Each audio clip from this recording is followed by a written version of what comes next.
Good afternoon, everyone, and welcome to our webinar, Bracing for Disaster, How to Protect Your Company's IT Network.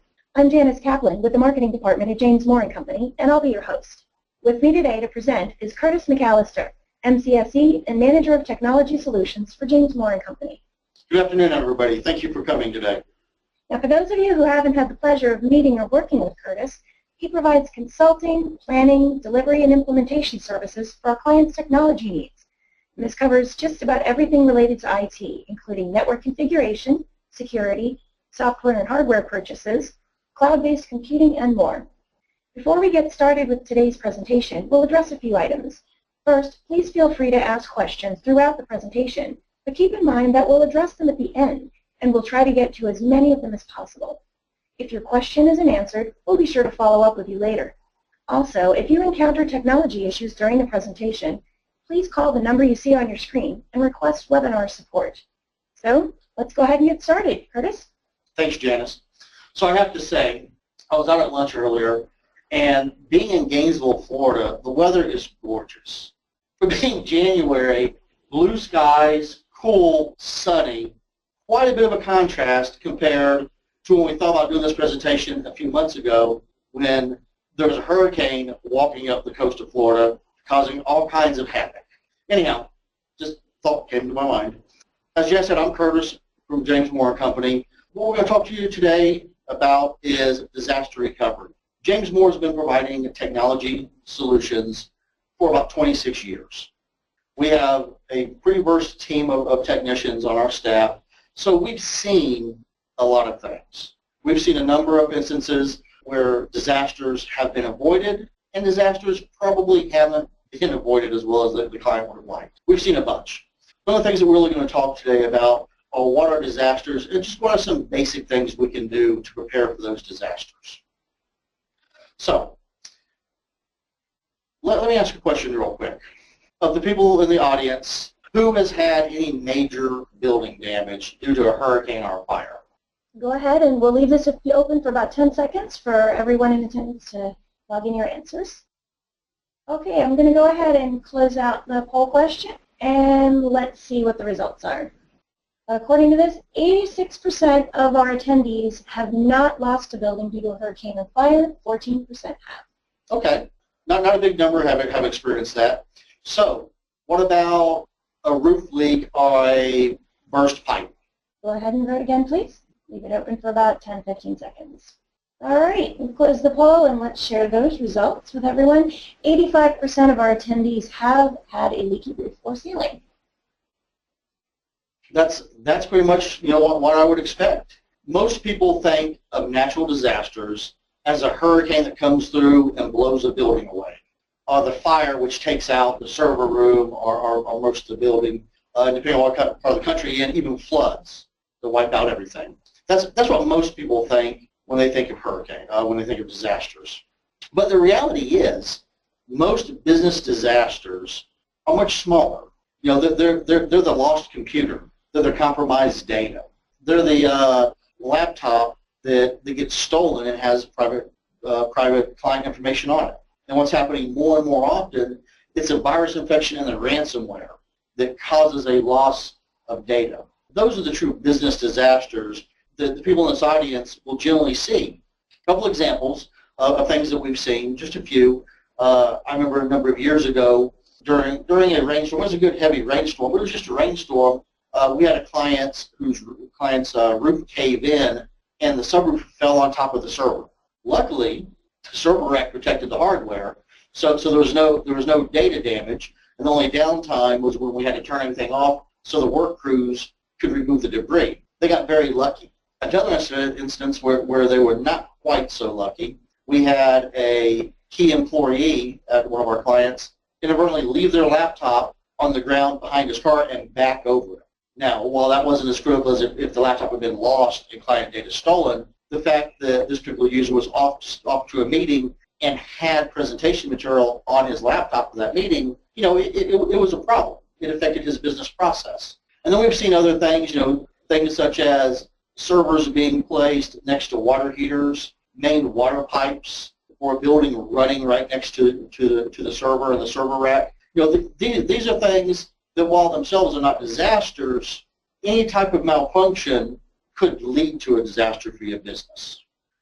One of the most critical problems that we run into, that we see, is a risk of data theft. When a business loses their data, especially protected client data, like one I Institute down in Pinellas County did earlier, I believe last year, they had to notify 87,000 patients that their protected health information might have been compromised. Wasn't confirmed that it was, but they had to take measures because the data, that information might have been compromised. That cost that company a significant amount of money in just notifying, plus possible fines and restitution. You know, all those can be disastrous for a business. So what do we do? There is no clear-cut answer on how to protect your business. Each business is somewhat unique, but there are some common strategies that we can put in place. Where these start are by two documents that most businesses, all businesses, should have: a disaster recovery plan and a business continuity plan. These are two separate documents that work hand in hand. They work very closely together, and very often they're actually stored in the same binder for ease of access. But with these two documents, you can map out all the potential risks, or at least most of the potential risks for your business, and how you're going to act in those risks. What are you going to do? The disaster recovery plan, for example, it's going to lay out the processes to follow when something happens. And it also lays out the processes to follow before something happens to minimize the impact to your business. A business continuity plan, on the other hand, it picks up where the disaster recovery plan stops. After you have faced a disaster and after you have gotten your organization back to an operational state, then you may need to implement your business continuity plan to keep the business running. Depending on the nature of the disaster, you may have to go to the business continuity plan. Now, if you're lucky, any disaster will be a fairly small one that you don't have to worry about business continuity too much. Everything will be taken care of in your disaster recovery plan, but you need to have the business continuity in place just in case. Disaster recovery plan. Key things that you want to put in your disaster recovery plan, and this definitely is not intended to be an all-inclusive list. This is just to give you an idea of what to think about when you're formulating your disaster recovery plan. And remember, disaster recovery plan, it's a document that is built over time. This isn't something that you can knock out in the weekend. It takes time and a lot of legwork to put together, and you have to maintain it. For example, key employee contact information and notification procedures. This information would generally be reviewed quarterly at least to make sure that the key employees are still the same, and it has things like phone numbers changed, email addresses changed. You want to make sure that all that information is always accurate so you have it when you need it. Vendors, your electrician, your power company, your internet service provider, your insurance provider, hardware and software vendors. All these vendors need to be listed with good contact information and account information in your disaster recovery plan. So it's available to you without having to dig for it, without having to hunt for it. And again, like key employee information, it's got to be maintained and updated.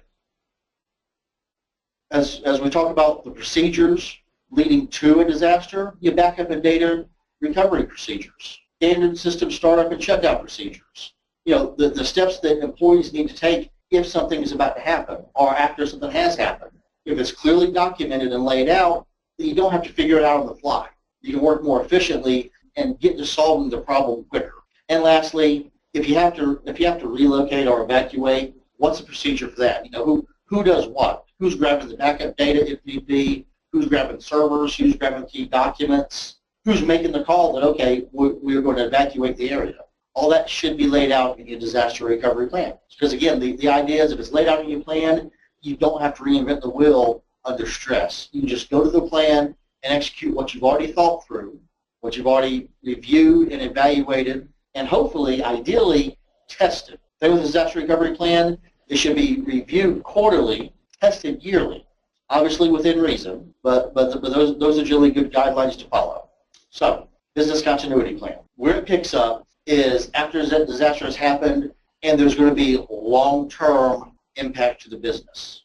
What steps do you take to bring a level of stability and operational control back to your business? In contrast, again, to the disaster recovery plan, where you're just trying to get the doors back open to the business running, the continuity plan helps you keep the doors open and helps you serve your clients. When I say long duration, I like to use the time 6 hours. It's really different for each business.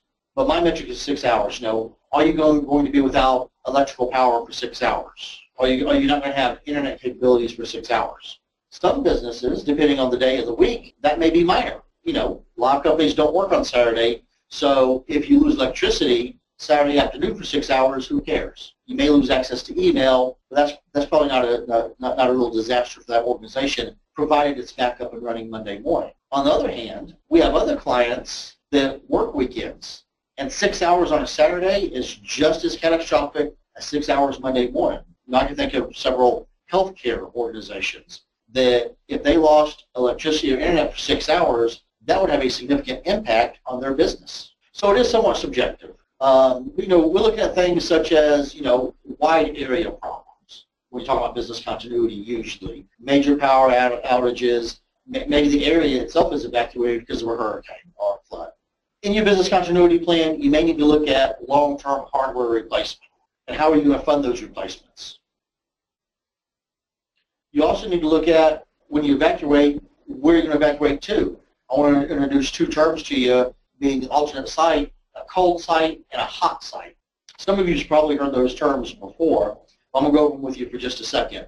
A cold site is an alternate location that you can go to, may have some rudimentary services in place. It may already have some basic internet, may have some basic networking already set up, so you can bring in equipment, bring in software, and rebuild your network, so you can return the business to an operational status. Cold sites, usually very inexpensive. You usually don't really pay for them until you need them, but they do take longer to get back to that operational state. A hot site, on the other hand, is a location that already has hardware in place, already has software in place, has all the services your business needs to operate, and in many cases may already have active data in it. In a hot site, very often you will replicate your business data to that hot site, so it's always there on standby. Hot sites do tend to be more costly than a cold site because they are always running. You have to pay those bills.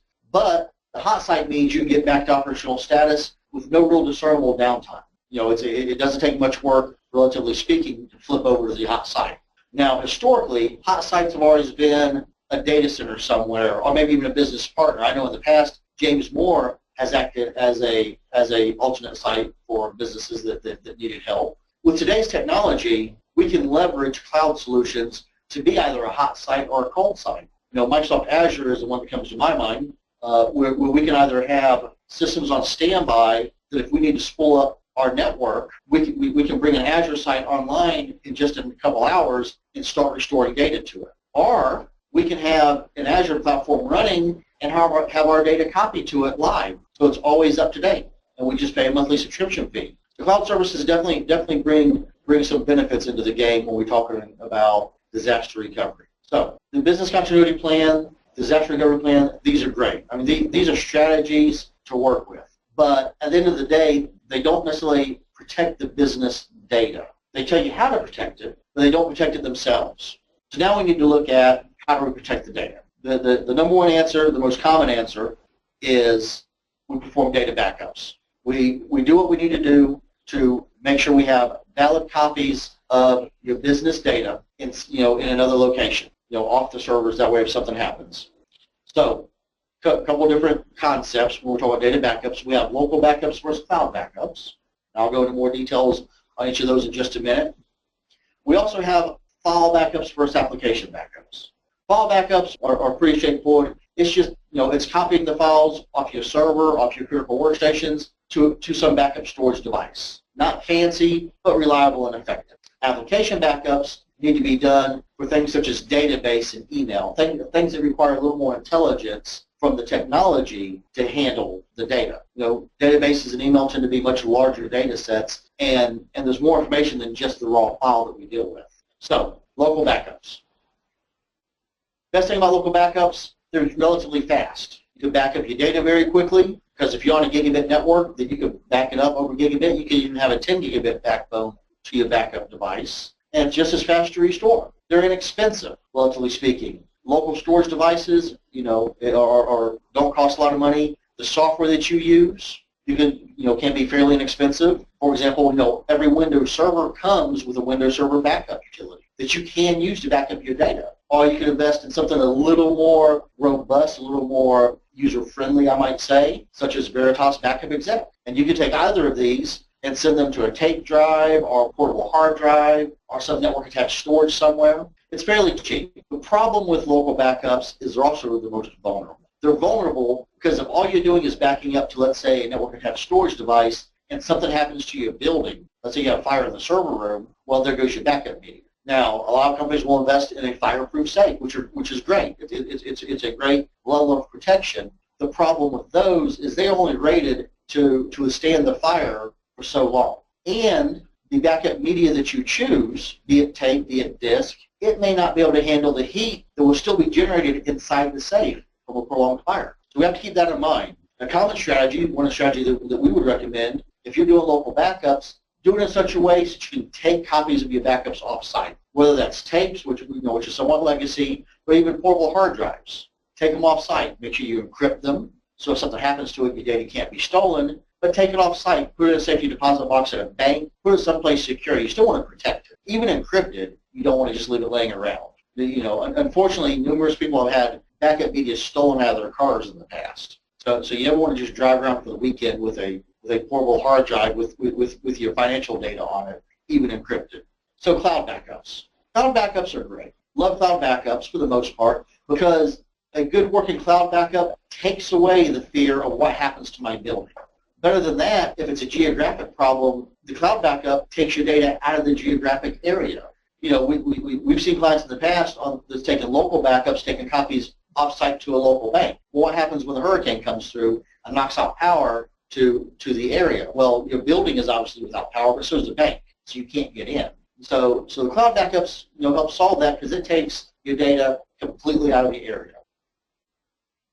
Problems with the cloud backup is relatively slow. They rely on your internet connection to get the data from your business to the cloud and back. Now, if you have a lot of data in the cloud, then the vendor may have to ship you a portable hard drive with your data on it. Granted, they would generally overnight that, but it's still a day waiting for your data. Another concern, like I said, it's slow, which means you probably can't move all of your data up to the cloud in one night. So you have to be selective. You have to be more careful about what you choose to move up to the cloud. With the local backups, you can back up an entire server. On a cloud backup, you may be forced to only protect critical data like your financial data or your HR data, something such as that. Some of the cloud providers out there, probably two biggest names, Amazon is a big cloud provider that you can use for data storage, and Microsoft Azure. There are numerous other ones, but there's far too many for me to list here. Most clients actually choose to do a hybrid of local and cloud. The reason being is obviously it gives you the best of both worlds and mitigates the weaknesses of each. So for your daily problems, your daily little disasters, you generally go to your local backups for that quick, immediate restore. But in the event of something larger, you still have your cloud backups to go to with the critical data that if you lost would put you out of business. James Moore definitely recommends doing at least a hybrid strategy versus one or the other. Now, a backup technology which is becoming more popular as technology has gotten better, image-based backups. Image-based backups are great because it's a complete backup set of the server and everything that's on it. Downside to image-based backups is it's slow. An entire image of your server, whether it's your database server or your email server or just your file server, that image backup will historically take longer to do. With modern technology, that's gotten better because now you can do a full image backup and then incrementals, and basically just backing up the changes and the software can combine them all together, but it's still somewhat slower in most cases. But where image backups excel, it gets you back into an operational status much faster. Because when you restore it, you can restore the entire server, and not just the server, but everything that was on the server. All the data, all the applications, how they're configured, so that when the restore process is complete, the server is fully operational, and all the software on it is fully operational. That makes image backups very powerful when it comes to business continuity. In non-image-based backups, the standard file backups, even application backups, you can still get there. But that process looks more like rebuild the server from scratch, restore your backed up data to the server, reinstall the applications, which sometimes requires vendor involvement, so you have to coordinate with them and maybe sometimes have to pay them to help you. And then you can be back into an operational status. With image backups, once the restore is done, everything generally just works. And with image-based backups, you can also have the benefit of restoring to a virtual environment, which means the need for hardware becomes much less. So, as business owners, when we're looking at disaster recovery, when we're looking at making our disaster recovery plans and our business continuity plans, there are a few things that we need to look at. A couple of metrics or terms that we need to know. The first one is Recovery Point Objective, RPO. RPO is a target for how much data you can afford to lose. This data can be sales order data, it can be email data, if you're a medical institution, EHR data, electronic health records data. How much of this data can you afford to lose from your system before it becomes significantly troublesome for your business? The RPO is generally, how you determine the RPO is generally by looking at your business process and what clients you serve. Since the RPO is a metric, it's a target, it's not really a solution, but it's what you use to help define and build your solution. It doesn't do any good to have a very low RPO, but then design a solution that can't support that RPO, which takes us into the next metric that we look at, Recovery Time Objective, or RTO. This is simply how long you can be down, how long you can be without your technology before your business is negatively impacted. This doesn't deal with data loss. This deals with data access. Some businesses may have, a fairly reasonable RTO. Hey, I can do without my data, for a day and a half. That's totally fine. I can't lose any of my email data, but it's okay if I don't have it for a day, as long as I don't lose any of it. Other businesses can't lose any of their data. Hey, if we lose 15 minutes of data, this could be a problem because we have so many sales orders that come through, so many clients that we see, so many patients that we see. If we lose anything, we can't duplicate that. If we don't have access to the system,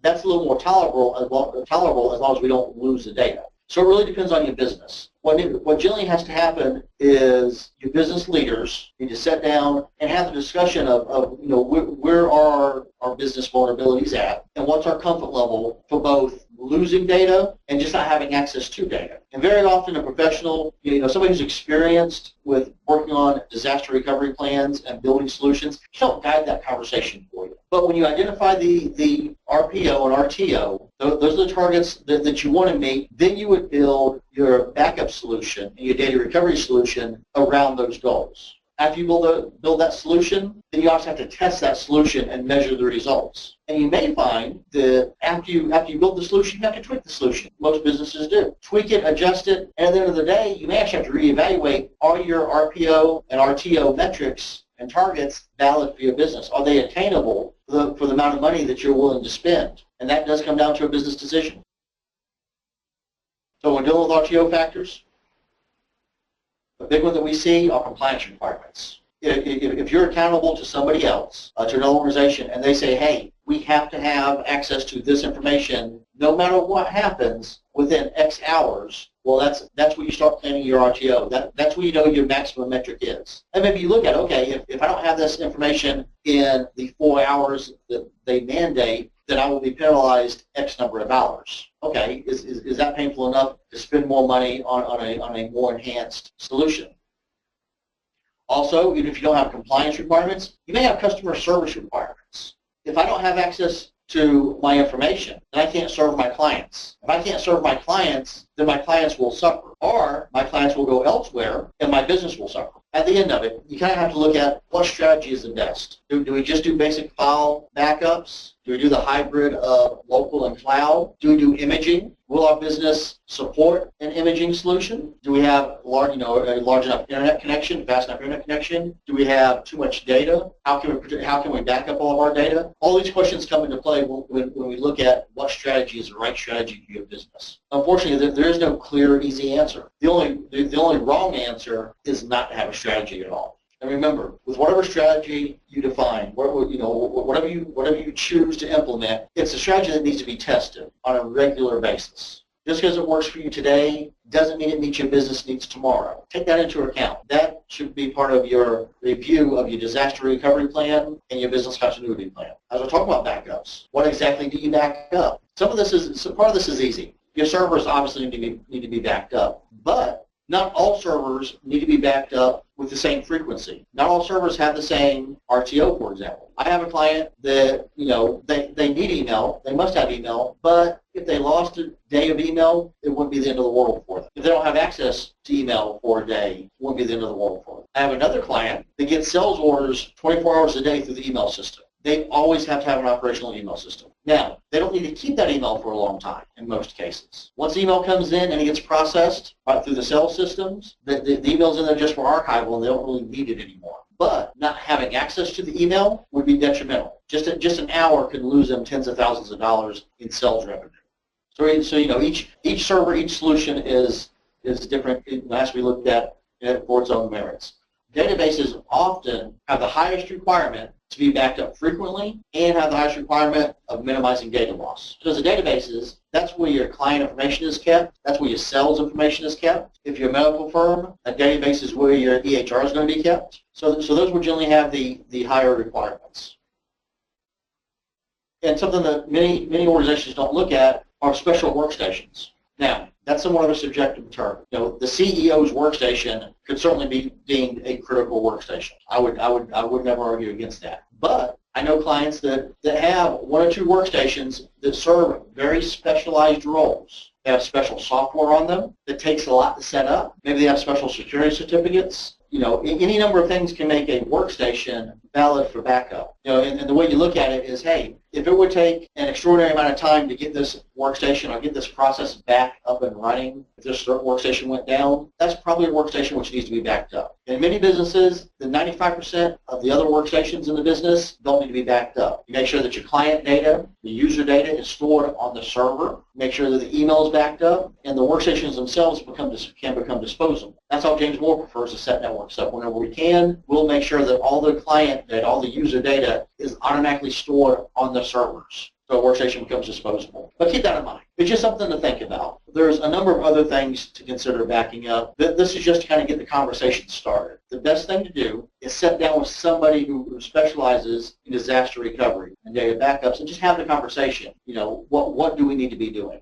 The summary I'd like to say, disasters are not really what you see in the movies. It's not the massive flood that takes out New York. It's not the meteor that comes down and wipes out the dinosaurs. It's the small things. It's the lost laptop, the coffee spilled on the keyboard, the water pipe broke. It's little things that disrupt your business process and disrupt your ability to serve your clients and meet their needs. And that's what we prepare for. We still prepare for the big stuff, but let's not forget the little stuff. Good planning, good preparation by means of generating and updating your business continuity and disaster recovery plans. Those are what can keep your business going in a crisis and in a disaster. Anybody have any questions? Okay, thanks, Curtis. You've given some great information about how to prepare for these unexpected disasters. So I'm just looking at the questions now. And remember, if your question goes unanswered, we'll be in touch by email or phone to provide an answer. Okay, we've got one here. If I use the cloud for my backup, how secure will my data be? In most cases, if you're using one of the big names like Amazon or the Microsoft Azure, it's very secure. Many of the technologies used to back up that data to the cloud can encrypt it before transport. When it gets saved on the cloud, it gets encrypted. And Microsoft has teams of engineers that do nothing but look at security, that monitor security on their network. I would actually dare say that in many situations, the cloud provider can be better protected than keeping it in your own network. Because let's face it, most businesses can't afford to hire teams of security specialists to monitor for threats and intrusions like Microsoft can. How should I store my disaster recovery and business continuity plans? On paper? Should I store it in the network, give it out to people at work? It's a good question. You always want to have a couple hard copies of those plans available. Generally, your head of IT would have that plan, maybe your COO would have that plan, but you definitely have a couple hard copies. You also want to keep a digital copy on your network, because again, you're going to be updating it often enough. But what I like to do is I like to keep a copy in an off-site location. For example, Microsoft Azure data storage. Because if something happens to your building, you may not be able to get to your paper disaster recovery plan. If your servers go offline or you lose internet connectivity, you may not be able to get to the digital copy that's on your network. So you keep a copy off-site. I would not generally recommend putting it on your home computer or putting it on a thumb drive. Because since your disaster recovery plan will contain things such as your vendor contact information and account numbers, you want to treat it as protected information. You don't want it out to just anybody, but you do need it available in the event of a disaster. How long will it take to get my data back?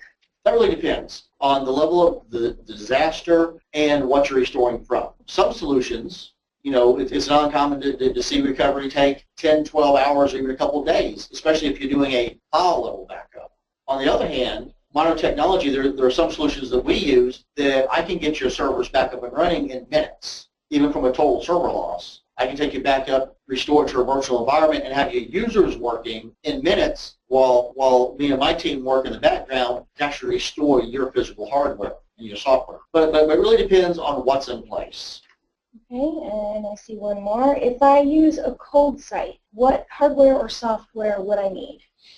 So if you have a cold site, then you're going to need to take everything. If you have enough warning about what's going on, you may be able to pick up your servers from your existing server room in your building and take them to the cold site out of the area. But if not, then you're going to definitely need to make sure you have internet connectivity, reasonable power and backup power, a UPS, redundant battery systems, and a server. We like to use virtualization a lot in these scenarios because we can buy one nice large box that's easy to transport, easy to carry, and then put a bunch of workloads on it. You may not be running at its optimal state, but at least you're running and you're conducting business. You also need network switching. Most cold sites, you're going to need a phone system if you actually have employees working out of that site. I know some businesses that they put the cold site in place just for the data center, and then they let the employees VPN from their home or some other remote location. But it really all depends on your business process and what you need to accomplish to make that happen.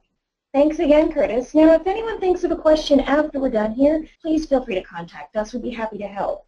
As you all know, our firm maintains a dedicated technology consulting services team, and these professionals have a wide variety of certifications and experience. Now, some of the services we provide are listed on your screen now. You'll see a couple of them are highlighted since they're especially relevant to what we've covered today. So if you'd like to know more about these services, or if you're still unsure about how to safeguard your company's network and data from disaster, or you need help implementing these steps, we highly encourage you to reach out to Curtis. His contact information is there on your screen now, and I know that he and his team would definitely be happy to help. So thank you once again for attending our webinar, and we hope you have a great day. Thanks for attending.